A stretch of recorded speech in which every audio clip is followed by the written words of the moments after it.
Tujuan kami datang ke sini, satu adalah utama kami agar Komisi Yudisial ini memonitor persidangan, terutama persidangan pra-peradilan. Pra-peradilan telah kami daftarkan kemarin, dan insya Allah tidak begitu lama lagi akan sidang. Kebetulan sekarang pimpinan daripada Komisi Yudisial sedang keluar daerah semua, karena dalam rangka seleksi katanya Hakim Agung. Mau informasi begitu, tapi surat kami sudah masuk. Apapun namanya, walaupun pimpinan sedang ini keluar, tetap untuk pengawasan tetap harus ada dari sini. Itu yang pertama ya. Yang kedua, saya sampaikan di sini, perkaranya Peggy Setiawan ini, Peggy Setiawan sampai detik ini saya berani mengatakan bukanlah pelaku kasus pembunuhan itu. Dia hanyalah korban penzoliman menurut saya. Dari mana saya sampai berani mengatakan itu? Peggy ini ditahan oleh pihak kepolisian hanya 2 alat bukti. Satu, dikatakan berdasarkan ijazah KTP. Apa hubungannya kasus pembunuhan ini sama ijazah sama KTP? Kecuali kalau pemalsuan ijazah, ataupun ijazah ini dipakai untuk membunuh. Itu kan yang masuk di akal. Yang kedua, saksi. Saksi ini saksi yang tidak dapat dipercaya. Ataupun kita anggap saksi tetap nilainya 1 saksi. Tidak bisa. Makanya, yang lebih parah lagi, tadi saya komunikasi ke ketua kami yang ada di Cirebon. Saya menanyakan, penahanan Peggy Setiawan ini habisnya seharusnya tanggal 10. Sampai sekarang surat penahanan tidak diberikan ke kami. Perpanjangan penahanan tidak diberikan ke kami. Loh, ini maksud saya, perkara ini kan perkara yang sangat perhatian publik. Kok berani-beraninya gitu dari Polda itu tidak perpanjangan penahanan tidak diberikan ke kami gitu loh. Yang menjadi perhatian publik aja dia berani gitu loh. Apalagi tidak menjadi perhatian publik. Saya ingat kata-kata Kapolri. Kapolri mengatakan, kalau menjadi sahabat Kapolri, kritiklah Kapolri yang pedas. Makanya sekarang saya kritik Kapolri yang pedas. Mana janjinya Kapolri? Kapolri pernah mengatakan, loh, kalau busuk ekor, potong kepala. Sekarang potong kepalanya, copot itu Kapolda Jawa Barat, copot itu DKI umum. Buktikan dong. Buktikan mana? Maksud saya ini dari awal kasus ini sudah tidak benar. Saya maunya si Peggy ini ditangguh penahanan. Mari kita cari siapa pembunuh sebenarnya. Saya terus saja, saya tidak ikhlas juga loh. Saya tidak ikhlas loh. Kalau pembunuh diberikan berkeliaran, saya tidak ikhlas. Saya siap membantu juga. Tetapi jangan juga maksud saya orang yang tidak bersalah dikorbankan. Itu loh. Kasus ini biar rekan-rekan wartawan tahu, saya sudah membaca putusan pengadilannya loh. Putusan pengadilan ini bahkan saya cukup perhatiin loh. Saya perhatiin terhadap orang tuanya korban si Eki, Ibtu Rudiana. Saya perhatiin. Tetapi dia salah menyalahi aturan. Dia membuat surat perintah penyelidikan. Loh, Kapolresnya kemana? Kok Ibtu loh bikin surat penyelidikan? Dia pun jabatannya Kanit Narkoba. Bukan jabatan Kanit ini loh, di Krimum loh. Kriminal umum bukan. Nah ini udah salah, semuanya udah salah. Maksud saya salah, ayo kita benahi sama-sama. Saya minta sama Kapolri, ayo kita benahi sama-sama. Kita benahi sama-sama. Apa yang disampaikan Kapolri salam presisi, kata salam presisi gimana? Buktinya apa sekarang ini? Sekarang saya kemarin, udah hampir 1 minggu, saya minta agar gelar perkara khusus. Sampai sekarang tidak ada jawabannya. Mana salam presisinya itu mana gitu loh. Saya sampaikan, minta tolong sama Kapolri ini. Jangan karena oknum Kapolri, saya seterusnya, saya sangat sayang, saya sangat cinta pada Polri. Tapi jangan karena orang-orang tidak profesional merusak Kapolri. Ini loh, yang saya khawatir gini loh. Ada orang-orang tidak profesional. Banyak kok yang bisa menjabatan Kapolda itu banyak kok. Banyak perwira-perwira yang lain bisa menjabat di Krimum itu banyak kok. Itu.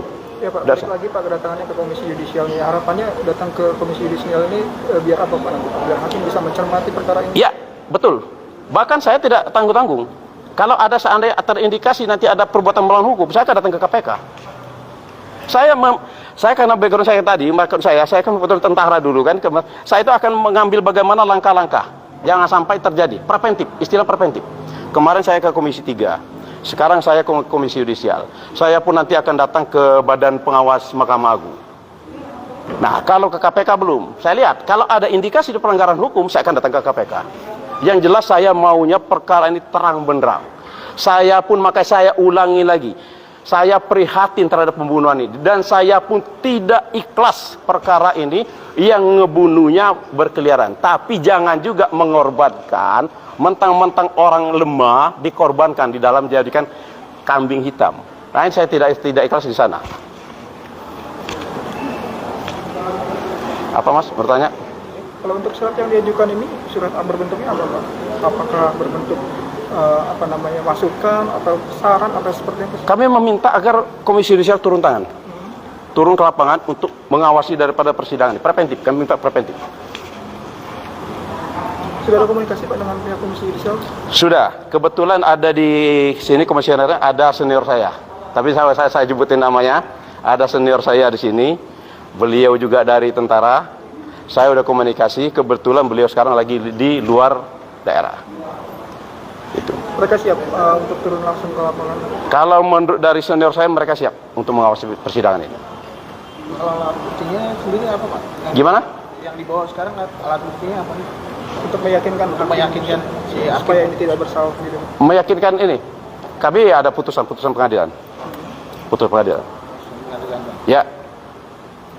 Sebenarnya Mas, kalau saya ungkapkan semua ini banyak betul, janggal betul, perkara janggal betul, janggal dari awal itu benar-benar janggal perkara ini. Saya kasihan bukan apa, kita kasihan penegakan hukum di Indonesia ini, kasihan itu aja. Makanya sekarang ini saya minta Kapolri periksa itu Rudiana. Inilah yang penyebab utama itu dari sana, periksa dari awal dari sana.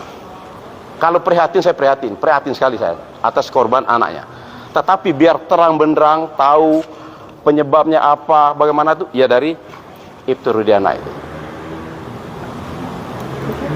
Pak, kalau yang terkait pra-peradilan itu didaftarkan kemarin banget Pak? Kemarin. Karena kita nggak mau gegabah Mbak. Kita nggak mau gegabah, kita benar sekali bertempur kita harus menang. Dan insya Allah ya Mbak ya, saya tidak mengatakan pasti. Insya Allah menang. Karena berkeyakinan kita dua alat bukti menjadikan tersangka daripada si Peggy ini. Ya tadi saya bilang, kecuali kalau ijazah pakai untuk membunuh. Kalau polisi bisa membuktikan ada pisaunya, ada sidik jarinya, ada CCTV, segala macam, oke. Ini kan tidak ada. Tidak ada, hanya ijazah. Ijazah kan data orang.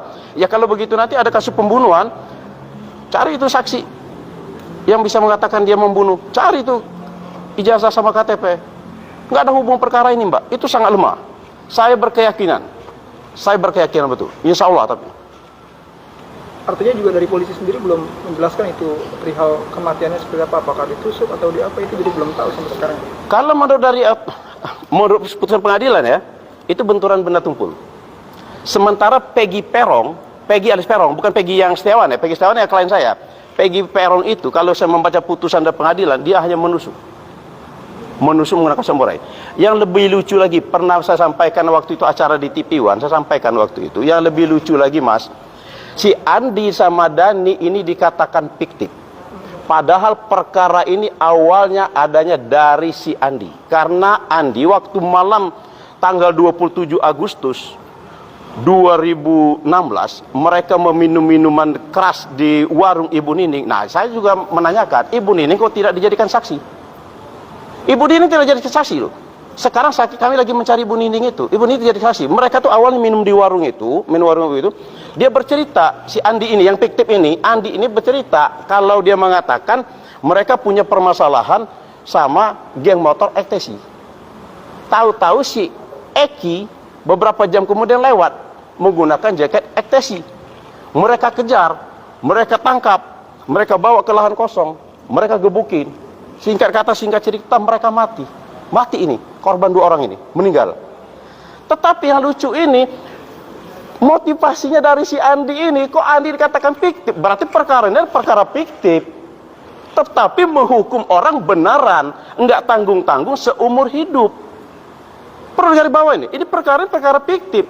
Saya alhamdulillah Polda mengatakan mau jujur, mengatakan perkara yang fiktif. Alhamdulillah, bagus. Bagus. Dia mengatakan fiktif. Perkara fiktif. Tetapi kok menghukum orang yang benaran? Makanya saya bilang kita buka, kita tidak tahu penyebab apa di belakang sebenarnya apa.